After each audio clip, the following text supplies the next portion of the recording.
So I know this is like super late and I'm pretty behind on all of it, but I thought I would talk about the books that I have read in June because I was reading way more than I have pretty much at all, like the past couple of years. And also, I will specify, I actually finished a book on May 31st. It was kind of the first book to jumpstart everything, and that was Poem Hood, which is a anthology of different poems. It's a YA by contemporary poets, historical, many unknown. It is written about the Black experience, and it was beautiful. The next book I read was this book, which is They Came for the Schools. I've talked about it before. It is by Mike Hickenbrow. I apologize if I mispronounced the name.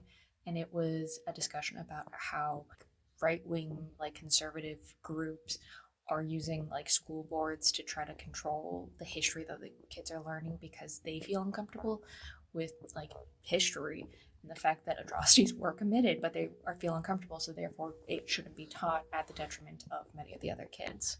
For the first physical book of the year, I read Tortilla Flats by John Steinbeck. It is like a Arthurian legend kind of book, but it's set in a town just outside of Monterey.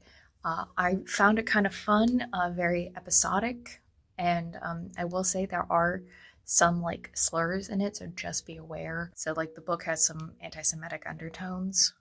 They are using Jew as like a slur for anybody who is like very frugal. I ended up listening to How to Be an Anti-Racist. I really loved that book. I should have listened to it years ago, but I finally got to it. And then I read Loath to Love You by Ali Hazelwood, which that was the other physical book I read.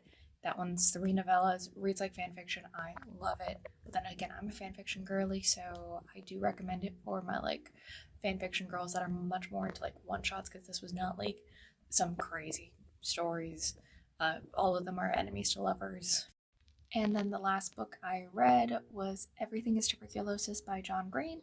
I have been part of Nerdfighteria since about 2012 when they started up Crash Course. That's how I discovered them, and I loved it. And so I've pretty much read every single one of John Green's books that have come out. So yeah, I would say it's been a pretty good reading month. Also, all of these books I got from the library, so just remember to check out your local library.